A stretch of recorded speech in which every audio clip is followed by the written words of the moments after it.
উপমহাদেশের হৃদয়ে লেখা এক অভিশপ্ত গীত। কাশ্মীরের হিমেল বাতাসে এখন বারুদের গন্ধ, যেখানে হিমালয়ের ছায়াতলের ঊর্ধ্বশ্বাস অপেক্ষা। ব্যালকনিতে নয়, বাংকারে বসে কেউ জিজ্ঞেস করে, ভারত পাকিস্তান আবার সর্বাত্মক যুদ্ধে জড়িয়ে যাবে? নিকষ অন্ধকারে নিঃশব্দ আকাশে হঠাৎ ছুটে আসে ৬টি আগুনে ক্ষেপণাস্ত্র। ভারতের জবাব পাকিস্তানের বিরুদ্ধে, আর পাল্টা প্রতিক্রিয়ায় পাকিস্তানের উত্তর রাতেই ছুঁড়ে দেয়া হয়। পাকিস্তানের দাবি ভারতের ৫টা যুদ্ধবিমান ভূপাতিত। এ যুদ্ধ শুধু সীমান্তে নয়, ছায়া পড়ে গেছে ক্রিকেট মাঠেও। এবার শুধু কাঁটাতারের মাঝে সেনা নয়, নিষিদ্ধই কি হতে চলেছে ব্যাট বলের প্রাচীন দ্বৈরথ। এক সময় এই দুই দেশ উপহার দিয়েছিল গাভাস্কার বনাম ইমরান, সচিন বনাম ওয়াসিম, বিরাট বনাম বাবরের রুদ্ধশ্বাস লড়াই।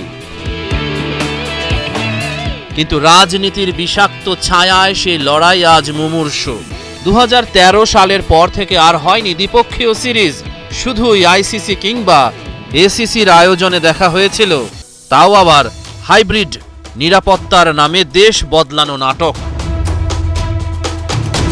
প্রশ্ন ওঠাই স্বাভাবিক, ভারত পাকিস্তানের মধ্যে ক্রিকেট ম্যাচ আর দেখা যাবে তো? গৌতম গম্ভীরের কণ্ঠে প্রতিধ্বনিত হয়েছে ঘৃণা। সন্ত্রাস বন্ধ না হলে পাকিস্তানের সঙ্গে কিছুই নয়। গাভাস্কারের কণ্ঠেও ছিল এক অন্ধকার ভবিষ্যতের ইঙ্গিত। যদি দুই দেশ যুদ্ধ করে তবে খেলাধুলা অসম্ভব।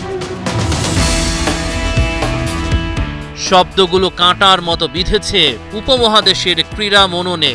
মিয়াদাদ সেই বক্তব্যে দ্বিমত করলেও বাস্তবতা তাকে ছাপিয়ে গেছে। এখন যুদ্ধই নিয়ন্ত্রণ করে কূটনীতি।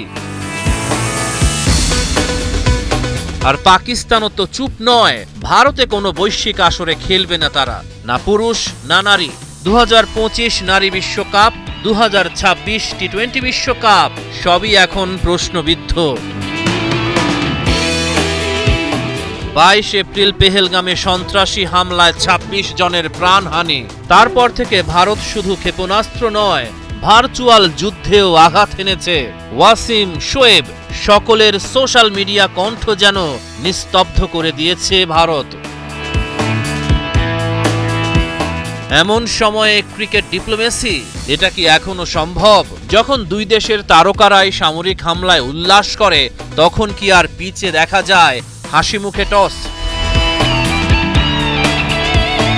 না, এখন আর টস নয়, এখন ট্রিগারে আঙুল চান সাবেকরা। ভারতীয় ক্রিকেটের কিছু সাবেক ও বর্তমান খেলোয়াড় এরই মধ্যে পাকিস্তানে নিজ দেশের সামরিক হামলার সমর্থন দিয়েছেন। গর্জে ওঠে যুদ্ধ বিমান, কেঁপে ওঠে ভূখণ্ড। ব্যাট বলের নয়, বারুদের প্রতিযোগিতা।